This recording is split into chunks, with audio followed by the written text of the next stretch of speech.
عليكم عنا خير الجزاء ويوفقنا وإياكم لنشر المنهج السلف الصالح في الأمة الإسلامية. أيها الحفل الكريم، والآن نستمع إلى كلمات توجيهية ونصائح قيمة من الضيف الكريم الشيخ أبو عبد الله مشعل السعيد حفظه الله، فليتفضل مشكورا.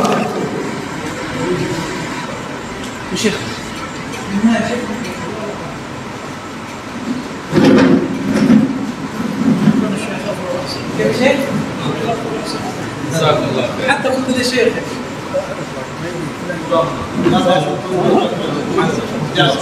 لا. السلام عليكم ورحمة الله وبركاته. الحمد لله رب العالمين، والصلاة والسلام على نبينا محمد وعلى آله وصحبه وسلم.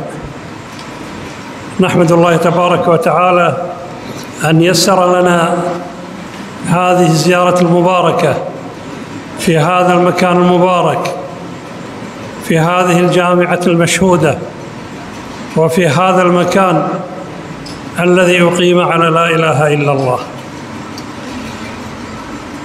عندما زرت هذا المكان قبل 28 عاماً والتقيت بشيخنا وحبيبنا الشيخ عبد الرؤوف رحماني رحمه الله وغفر له، فرحت في تلك الأيام على ما وجدته من جهود مباركة ومن اجتهاد في نشر التوحيد وفي اجتماع الطلاب وحتى الطالبات.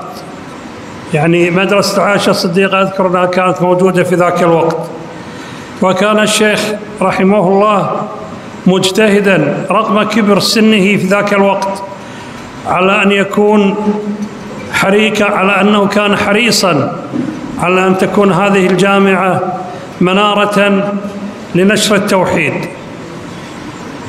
كانت في تلك الأيام هي الأولى ولا زالت هي الأولى في هذه البلاد، وزرتها اليوم بعد هذه الأيام، بعد هذه السنين الطوال، ووجدت أنه لا زالت ولله الحمد والمنة تقوم بهذا العمل الطيب، وتقوم بهذا الاجتهاد المبارك، وتقوم بنشر التوحيد في بلاد قد عمها الشرك والضلال وقد عمها الكفر.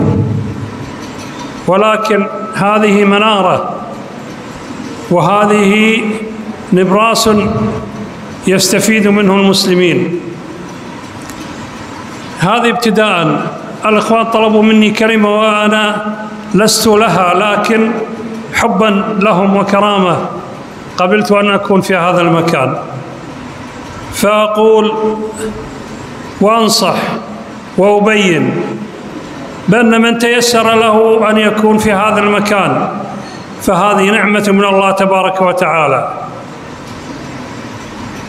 أنت تخرج إلى الطريق فلا تجد أمامك إلا مشركين، وتخرج فلا تجد إلا كفاراً وأصناماً تعبد من دون الله تبارك وتعالى، ثم تدخل إلى هذا المكان فترتاح وتأخذ الهواء الطيب النقي الذي يردك إلى دين الله تبارك وتعالى. فأقول احرصوا على هذا المكان، واحرصوا على دراسة دين الله تبارك وتعالى.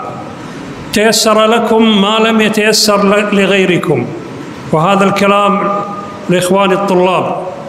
تيسر ما لم يتيسر غيركم إما أنهم كفار مشركين وأنهم غارقون في بدع وضلال، ولكن الله تبارك وتعالى يسر لكم أن تكونوا هنا في هذا المكان تدرسون كتاب الله تبارك وتعالى وسنة الرسول صلى الله عليه وسلم، ثم تخرجون بعد ذلك إلى الناس تبينون لهم هذا الدين القويم وهذا الدين العظيم، وتنتشلونهم من الضلالات والشرك والكفر إلى دين التوحيد، إلى لا إله إلا الله، وإلى متابعة محمد رسول الله.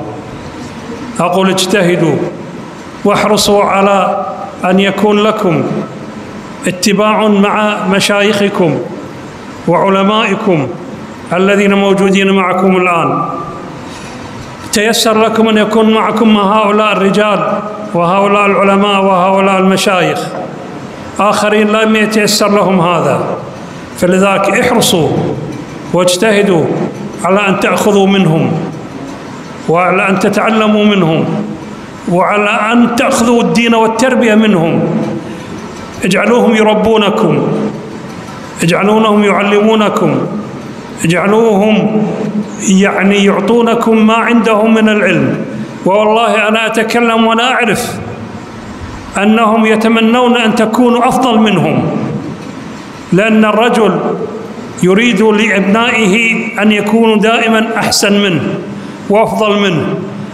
وهؤلاء المشايخ والعلماء ينظرون لكم لأنهم أبنائهم الذين لا بد أن يكونوا أفضل منهم. اجتهدوا اجتهدوا على أن تطلبوا العلم وعلى أن تجتهدوا في طلب هذا العلم. وإذا اجتهدتم إن أردتم تيسير الله تبارك وتعالى وأن يوفقكم إلى الاقتباس والالتزام وأخذ ما أمركم الله تبارك وتعالى به، فأخلصوا النية لله، أخلصوا النية لله. إن أخلصت النية لله لا أقول فقط أن الأجر عند الله تبارك وتعالى مضاعف، ولكن أقول بأن الله تبارك وتعالى سوف يفتح لكم أبوابا ربما كانت مغلقة. فاجتهدوا على هذا الأمر واجعلوا عملكم خالصا لله تبارك وتعالى موافقا لسنة المصطفى صلى الله عليه وسلم. اجتهدوا في هذا الأمر، فكما قلت في البداية أقولها في النهاية: قد تيسر لكم ما لم يتيسر لغيركم، فاجتهدوا على أن تستفيدوا من هذا المكان المبارك الطيب. وأسأل الله تبارك وتعالى أن يرفع مكانة هذا المكان وهذه الجامعة المباركة ومشايخها وعلمائها والقائمين عليها، وأن يكون نصيبهم عند الله تبارك وتعالى محفوظا غير منقوص.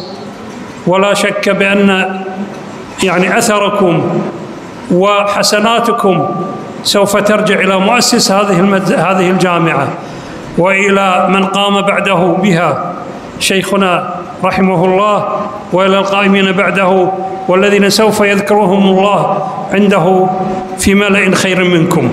وصلى الله وسلم على نبينا محمد وعلى آله وصحبه وسلم، والسلام عليكم ورحمة الله وبركاته. मशरब मेहरो वफा है मसलक अहले हदीस, जादे सिद्क़ो सफ़ा है मसलक अहले